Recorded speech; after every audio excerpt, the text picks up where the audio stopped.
Welcome back rocket. स्वागत है आपका स्वीट कॉम्बैट के अगले पार्ट में। दोस्तों, अगर आप चैनल पर नए हैं और अगर आपने पुराने एपिसोड्स नहीं देखे हैं तो हमारी आपसे रिक्वेस्ट है कि इस सीरीज के पिछले एपिसोड्स को देखकर ही इस एपिसोड को देखें, तभी इस सुपर सीरीज की कहानी आप सभी को समझ में आएगी। तो पिछले एपिसोड में कॉलेज के प्रिंसिपल ने तीनों लड़कियों और मिंग टैन को बहुत ही डांटा था, लेकिन तीनों लड़कियों ने उन्हें धमकी दी थी कि अगर वो मिंग टैन को पनिश करेंगे तो हम तीनों कॉलेज छोड़कर चले जाएंगी। अब प्रिंसिपल जरा सोच विचार करते हैं कि चलो तुम्हें एक और चांस दे देता हूँ और अब की बार जो टूर्नामेंट होगा उससे मिंग टैन का परफॉर्मेंस देखकर ही मैं इस बारे में फैसला करूंगा। फिर वो मिंग टैन से कहते हैं कि ये सीनियर्स तुम्हें कितना सपोर्ट करते हैं, तुम्हारे लिए तो कॉलेज छोड़ने को भी तैयार हैं, तुम्हें जरूर उनके लिए कुछ करना चाहिए। तो जवाब में मिंग टैन कहता है कि सर, आज तक मैं यही सोचता रहा कि ये तीनों सीनियर्स मुझे सिर्फ अपना टाइम पास समझती हैं, लेकिन मुझे नहीं पता था कि ये लोग तो मेरे लिए इतना कुछ करने को तैयार हो जाएंगी। इसीलिए मैंने फैसला किया है कि इन तीनों के खातिर मैं जी जान से ट्रेनिंग लूंगा और इस टूर्नामेंट में जरूर अच्छा परफॉर्म करूंगा। अब अगले सीन में मिंग टैन फेंग यू को थैंक करता है और कहता है कि मुझे बचाने के लिए आपने खुद कॉलेज के प्रिंसिपल से बात की और मेरे लिए आप दूसरे कॉलेज के स्टूडेंट से लड़ने को भी तैयार हो गई थी, इसलिए बहुत बहुत शुक्रिया, बहुत बहुत थैंक यू आपका। लेकिन हमेशा की तरह फेंग यू को पता नहीं होता कि उसको क्या कहना चाहिए। वो कह देती है कि मैं तुम्हारे लिए ये सब कर रही हूँ, इसका मतलब ये नहीं कि मैं तुमको पसंद करती हूँ, मैं तुम्हारे लिए ये सब इसलिए कर रही हूँ क्योंकि तुम इस कॉलेज के एक स्पेशल स्टूडेंट हो। अब मिंग टैन कहता है कि मैं ये कभी नहीं सोचूंगा कि आप मुझको पसंद करेंगी, लेकिन थैंक्स फॉर एवरीथिंग, और ये कहकर वो चला जाता है। उसके जाने के बाद फेंग यू को उसकी आखिरी बात खटकती है कि उसने ऐसा क्यों कहा कि वो मेरे बारे में ऐसा कभी नहीं सोचेगा, और अब वो खुद को कोसने लगती है कि शायद मैं ही उसको चाहती हूँ, वो मेरे बारे में ऐसा नहीं सोचता। अब अगले दिन मिंग टैन अपनी ट्रेनिंग शुरू कर देता है और सुबह सुबह रनिंग के लिए निकल पड़ता है। तभी रास्ते में उसको मिया मिल जाती है और दोनों रनिंग करने लगते हैं। मिया ने शुरू से अब तक उसके लिए जो किया था उसके बारे में सोचकर मिंग टैन बहुत ही खुश होता है। अब कुछ दूर पर जाओमी भी उनको ज्वाइन कर लेती है, तो मिंग टैन को याद आता है कि पहले दिन से अब तक जाओमी ने उसके लिए बहुत कुछ किया है। आगे फेंग यू मिलती है और वो भी इनको ज्वाइन करती है और उसने हर कदम पर मिंग टैन के लिए बहुत कुछ किया था। ये सब सोचकर मिंग टैन इनके बीच बहुत ही अच्छा फील करता है और इस तरह मिंग टैन की ट्रेनिंग शुरू हो जाती है। अब ट्रेनिंग के पहले दिन जाओमी मिंग टैन को बॉक्सिंग ग्लव्स देती है और रिंग के अंदर खड़ा कर देती है। फिर उस पर धनाधन पंचेस उतारती है और वो डर के मारे अपनी आंखें बंद कर लेता है। फिर जाओमी उसे आंखें खुला रखने को कहती है और फिर से पंचेस करने लगती है। अब मिंग टैन फिर आंखें बंद कर लेता है। जाओमी बताती है कि तुम्हें हमेशा अपनी आंखें खुली रखनी चाहिए और अपोनेंट के मूव्स पर ध्यान देना चाहिए, तभी तो तुम डिफेंस कर पाओगे। और हाँ, एक बात याद रखना, और जैसे ही मौका मिले तो तुरंत उस पर अटैक भी कर देना। फिर वो मिया से कहती है कि अंदर आ जाओ, हम दोनों इसे डेमो दिखाएंगी।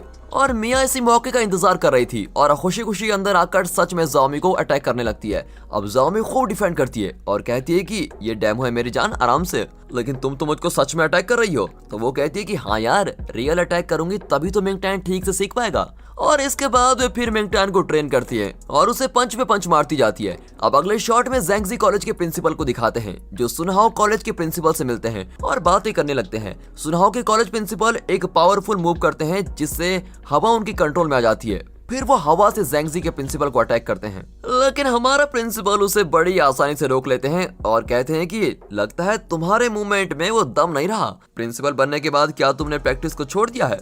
नहीं, ऐसी बात नहीं है, मुझे तो लगता है मास्टर ने आपको मुझसे बेहतर ट्रेन किया है। और अब हमें पता चलता है कि इन दोनों प्रिंसिपल्स ने एक ही मास्टर से ये मार्शल आर्ट सीखी थी और इनमें से ज़ैंगजी के प्रिंसिपल सीनियर हैं। अब वो कहते हैं कि आपके कॉलेज स्टूडेंट्स हर बात पे लड़ने लगते हैं, क्या आपने उनको कॉलेज के रूल्स के बारे में नहीं बताया? तो ये कहकर वो फिर से वही मूवमेंट करते हैं और इस बार भी हमारे प्रिंसिपल आसानी से उसको टैकल कर देते हैं और कहते हैं कि मेरे स्टूडेंट्स की कोई गलती नहीं है, आपके स्टूडेंट्स ने उनको उकसाया होगा, चलिए इन बातों को यहीं छोड़ देते हैं। और ये कहकर वो एक नया मूवमेंट करते हैं जिससे दूसरे प्रिंसिपल एकदम कांपने लगते हैं। और फिर हमें दिखाते हैं कि दोनों प्रिंसिपल्स बिल्कुल लड़ने के लिए तैयार पोज में खड़े हो जाते हैं, लेकिन हमारे प्रिंसिपल कहते हैं कि हमें इस तरह नहीं लड़ना चाहिए, बल्कि हमारे स्टूडेंट्स को ये सीख देनी चाहिए कि वो मिलजुल कर रहें और एक दूसरे के साथ अपने स्किल्स को शेयर करें। दूसरे प्रिंसिपल को भी ये बात ठीक लगती है और वो मान जाता है। अब अगले शॉट में दिखाते हैं कि मिंग टैन अब तक जाओमी से मार खा रहा है, लेकिन मार खाते खाते वो अचानक डिफेंस करने लगता है। अब ये देखकर जाओमी और मिया दोनों ही चौंक जाती है, वाह तुम तो बहुत जल्दी सीख गए यार। और ये कहकर दोनों खुश होती हैं। मिंग टैन को खुद विश्वास नहीं होता और वो भी खुश हो जाता है। फिर बाहर आकर जाओमी पूछती है, तुम इतनी जल्दी कैसे सीख गए, क्या तुमने पहले कोई ट्रेनिंग ली थी? तो मिंग टैन बताता है कि बचपन में मैंने थोड़ी ट्रेनिंग ली थी, लेकिन बाद में छोड़ दी थी। लेकिन अब की बार ट्रेनिंग मत छोड़ना, ठीक है? ये कहकर जाओमी उसके पैर दबाने लगती है और कहती है कि बॉक्सिंग के बाद पैर की मसल्स भी स्ट्रेच हो जाती हैं, इसलिए उनको मसाज करना बेहद ही जरूरी है। और मिया से रहा नहीं जाता और वो कहती है कि तुम कुछ ज्यादा ही कर रही हो, मैं उसके पैर को मसाज करूंगी, और कहकर हीरो के पैर दबाने लग जाती है। फिर दिखाते हैं कि फेंग्यू रात को कार में जा रही है, लेकिन अचानक एक शॉप को देखकर उतर जाती है। ये वही आइसक्रीम वाली शॉप है जहां मिंगटैन रैबिट के भेस में नोटिस मारता था, और एक दिन उसने फेंग्यू के लिए स्ट्रॉबेरी आइसक्रीम भी रिजर्व करके रखी थी। वो अंदर जाकर कॉफी ऑर्डर करती है और बाहर आकर बैठ जाती है। फिर उसकी कॉफी भी आ जाती है और वो उस बड़े रैबिट को बुलाती है। वो नहीं जानती कि उसके अंदर मिंगटैन ही है। मिंगटैन घबरा जाता है कि कहीं इसको पता तो नहीं चल गया, और वो पास आता है तो फेंग्यू बताती है कि उस दिन तुमने मेरे लिए आइसक्रीम रिजर्व करके रखी थी, इसीलिए आज मैंने तुम्हारे लिए ये कॉफी मंगवाई है। इतना ही नहीं, बचपन में मेरे पास एक रैबिट की गुड़िया थी जो मुझको बहुत ही प्यारी थी। तुम बिल्कुल उस गुड़िया की तरह दिखते हो, और मैं नहीं जानती कि इस रैबिट के मास्क के अंदर कौन है, और ये भी नहीं जानती कि तुम बोल भी सकते हो या नहीं, लेकिन मैं तुमको अपनी वही गुड़िया समझकर एक बहुत ही पर्सनल बात शेयर करना चाहती हूँ, तभी जाकर मुझको तसल्ली मिलेगी। मेरा एक दोस्त है और वो मुझको बहुत ही अच्छा लगता है। मैं हमेशा उसकी हेल्प करना चाहती हूँ, लेकिन वो हर बार मेरी मदद को ठुकरा देता है। पर इसमें उसकी कोई गलती नहीं है, बल्कि मेरी गलती है। जब भी मैं उससे मिलती हूँ तो मैं खुद को भूलकर उससे बहुत ही हार्श बिहेव करती हूँ, लेकिन फिर भी वो मुझको बहुत ही प्यारा है और मैं उसकी मदद करना चाहती हूँ, लेकिन कैसे करूँ ये समझ नहीं पाती। अब इस तरह वो बहुत ही इमोशनली होकर बात कर रही होती है और मिंगटैन अंदर से सुन रहा होता है। फिर फेंग्यू कहती है कि बहुत देर हो गई है, इसलिए मुझको जाना होगा, लेकिन तुम ये कॉफी जरूर पीना, ठीक है? और ये कहकर वो चली जाती है। अब मिंगटैन सोच में पड़ जाता है कि ये जरूर मेरे बारे में ही कह रही थी, और तब उसके चेहरे पर एक छोटी सी और प्यारी सी स्माइल आती है। अब मिंगटैन अपनी प्रैक्टिस खत्म करके कार वॉश की जगह पर आ जाता है। वो यहाँ पार्ट टाइम जॉब कर रहा है, और तब मिया, जाओमी और बयूनो आते हैं। मिया और जाओमी कहती हैं कि तुम हर रोज सुबह प्रैक्टिस करते हो, फिर क्लासेस अटेंड करते हो और शाम को यहाँ काम करने आ जाते हो, पर आज हम सब मिलकर तुम्हारी मदद करने वाले हैं क्योंकि तुम बहुत थक गए होंगे। बयूनो कहता है कि यार मैं भी रोज प्रैक्टिस करता हूँ और शाम को अपने होटल में काम करता हूँ, क्या तुम दोनों मेरी मदद नहीं करोगी? इस पर मिया उसके पैर को अपने पैर से तेज दबाकर पूछती है, क्या कहा तुमने? है क्या कहा? और बयूनो चिल्लाता है कि अरे अरे मत करो यार, मत करो, ठीक है मैं टायर्ड नहीं हूँ, मेरा पैर छोड़ो। अब मिंगटैन उनसे मदद के लिए संकोच करता है, लेकिन वे जिद करने लगते हैं और आखिर में मिंगटैन उन्हें भी यूनिफॉर्म देता है। अब यहाँ फेंग्यू को मिंगटैन का ख्याल आ रहा होता है। वो जाओमी को मैसेज करती है तो वो रिप्लाई करती है कि हम तीनों तो मिंगटैन के पार्ट टाइम वाले वर्कशॉप में हैं और उसकी मदद कर रहे हैं, और अब फेंग्यू भी उसकी मदद करने के लिए वहां पर पहुंच जाती है। उसको देखकर तो ये लोग बिल्कुल ही चौंक जाते हैं कि ये भी यहाँ पर, लेकिन बयूनो को तो फेंग्यू बहुत ही पसंद है। वो कहता है अच्छा वो आप आ गई, हम मिंगटैन की मदद करेंगे और आप मेरी मदद कर लीजिए, ओके। और अब फेंग्यू मिंगटैन से यूनिफॉर्म मांगती है। मिंगटैन भी खुशी खुशी उसको यूनिफॉर्म निकाल कर देता है। यार एक कार वॉश करने के लिए कितने यूनिफॉर्म गंदा करोगे?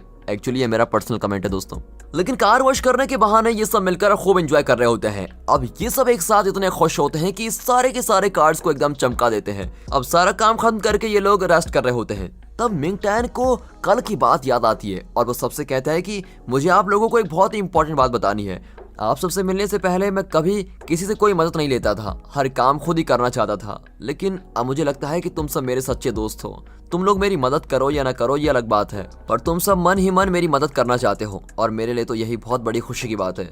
मैं बहुत लकी हूँ कि मुझे तुम जैसे फ्रेंड मिले। ये सुनकर फेंग्यू भी बहुत ही खुश होती है और मिंगटैन को अच्छे से देखने लगती है। मिंगटैन भी फेंग्यू को देखने लगता है और देखिए ये मिया बीच में क्या कर रही है, और गुस्से में दोनों को बार बार देख रही है। अब अगले सीन में प्रिंसिपल मिस्टर वैंग से कहते हैं कि मैंने उस दूसरे कॉलेज के प्रिंसिपल से बात कर ली है। हम दोनों चाहते हैं कि दोनों कॉलेजेस के बीच शांति बनी रहे और वो कभी न लड़े।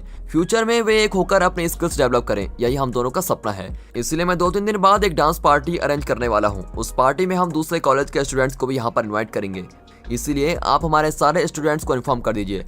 अब मिस्टर वैंग सारे स्टूडेंट को मैसेज कर देते हैं कि अब फाइटिंग ट्रेनिंग की प्रैक्टिस के साथ साथ डांस की प्रैक्टिस भी कर लेना। 2 दिन में कॉलेज की स्टूडेंट्स की डांस पार्टी होने वाली है, इसलिए अपने डांस पार्टनर को खुद ही चूज कर लेना।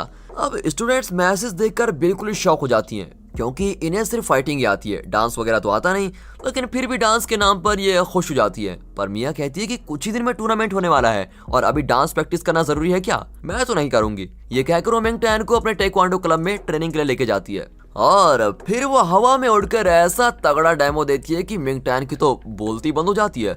इतने दिन तो ये इतनी क्यूट सी लड़की लग रही थी, यहाँ तो बिल्कुल एकदम प्रो की तरह परफॉर्म कर रही है। फिर मिया और जामे की फाइट शुरू हो जाती है। अब मिंगटैन खुद ही प्रैक्टिस करने लगता है। उसको बताया गया है कि इस फाइट में बैलेंस बहुत ही जरूरी है, इसीलिए वो बैलेंस से रिलेटेड किकिंग प्रैक्टिस कर रहा होता है। उसकी किक को देखकर तो ये दोनों हैरान रह जाती है। इसने अभी तो ट्रेनिंग शुरू की है, लेकिन इसकी किक देखकर तो लगता है कि ये ऑलरेडी ट्रेंड है। क्या ये कोई जीनियस है जो इतनी जल्दी सीख गया? और इन दोनों को हैरान कर देने वाले इस शॉट के साथ ही दोस्तों यहाँ पर यह एपिसोड खत्म होता है। अगर इस सीरीज आपको पसंद है तो वीडियो को लाइक और चैनल को सब्सक्राइब जरूर कीजिए। कमेंट्स में जरूर बताइएगा कि ये सीरीज आपको इतनी पसंद क्यों आ रही है। साथ ही साथ अपने फ्रेंड सर्कल में इसे शेयर जरूर कीजिए। And finally thanks for watching.